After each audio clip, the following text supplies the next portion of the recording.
know, God wants us all to be courageous because He knows we'll face times in life and situations and circumstances that it takes more than just a desire. It takes courage.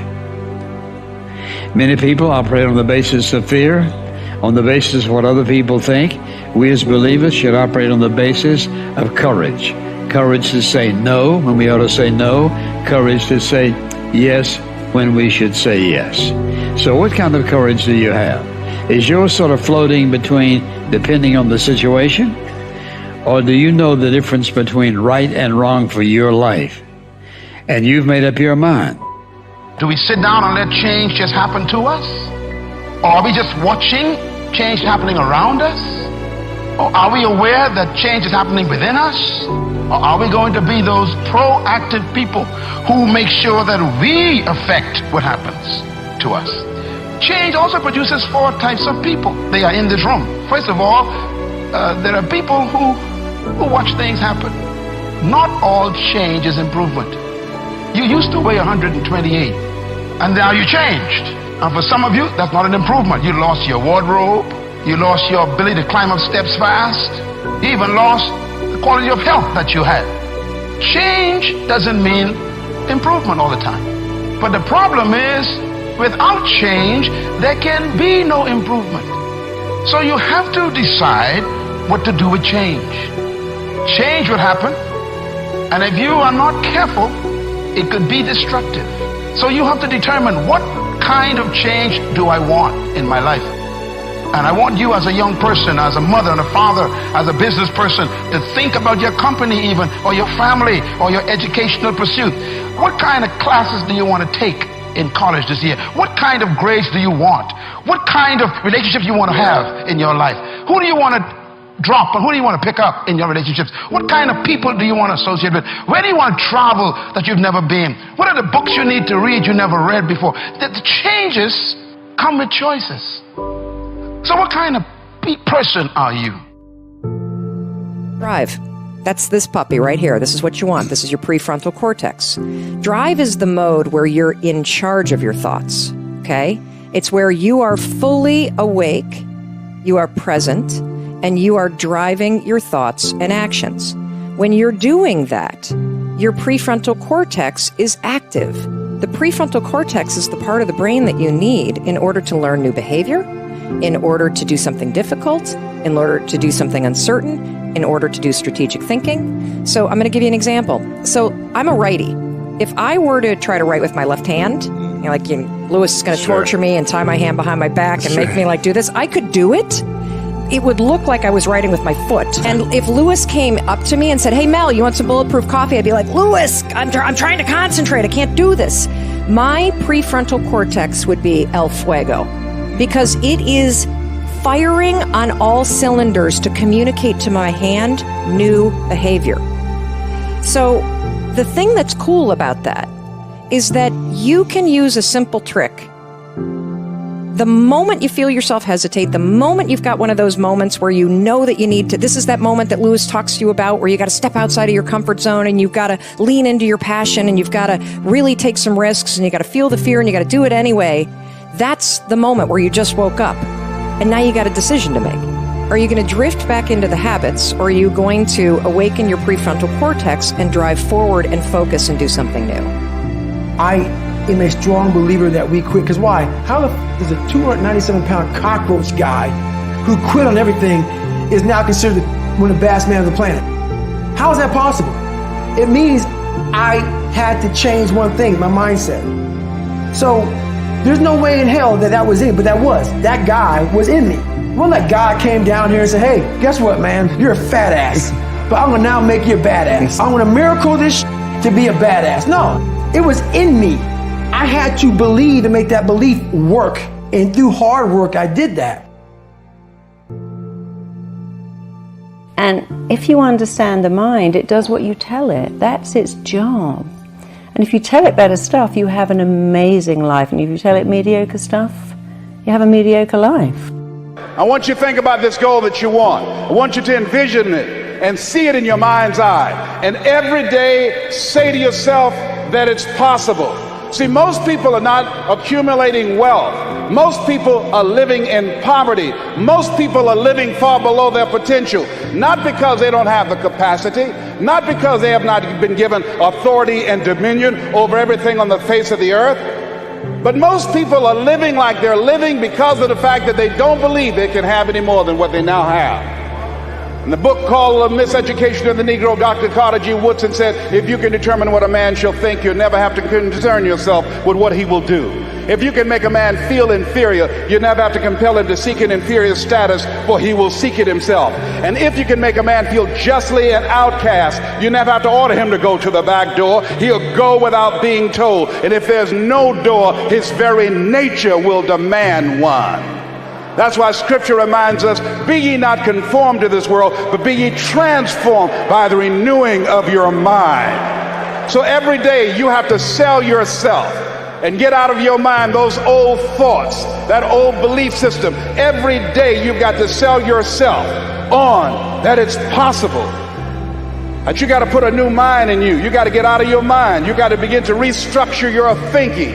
Every day you've got to begin to recondition your mind. See, many of us go through life making choices, thinking it's our choices, and it's not. What do you mean by that? I'm reminded of the great anthropologist Margaret Mead. She was in a restaurant in Europe, and a waiter saw her and said, "Oh, how are you? I'm so glad to see you." He said, "There are several other Americans here tonight." And she said, "Is that right?" He said, "Yes." She said, "When you serve them dessert, let me know and I'll tell you exactly how many are here." He said, "That's not possible." She said, "Let me know after you serve dessert." When he served dessert, he came back and he told her. She got up, she walked around, and she looked and she observed, and she said, "You have exactly 65 Americans here." He checked the guest list and he was amazed. He said, "How did you know that?" She said, "Because in Europe, when you eat a slice of pie or cake, you eat it from the back toward the tip. In America, when we eat a slice of pie or cake, we eat it from the tip toward the back." How many of you, when you eat a slice of pie or cake, you eat it from the tip toward the back? Raise your hands, please. Good. Now, what else is in your mind? What else are you doing unconsciously that you don't even know? I'm going to say something and I want you to answer it after it. I want you to end it for me. Winston tastes good like what? How many of you don't even smoke Winston but know it? Raise your hands, please. Now, that commercial been off the air for 30 years. 30 years. See, let me share something with you. The easiest thing I've ever done was to earn $1 million. The most difficult thing I've ever done was to believe it could happen to me. That was the most difficult part, to believe that given my circumstances, if my birth parents came down this aisle right now, I would not know either one if my daddy came up here or my mother came up here. Given the fact that I was born in an abandoned building on a floor, being labeled educable, mentally retarded, not having any college training, I used to feel all my life that people who had college degrees were more intelligent than me. I remember going to see the late Dr. Norman Vincent Peale, the author of the book, The Power of Positive Thinking. And I used to look at him up on stage and I said, I could do that. I would love to talk to people. I love to talk to people. And I said, I could do that. But then when I started going back to my car, my mental conditioning activated itself. And it said, Les Brown, you can't do that. You don't have a college education.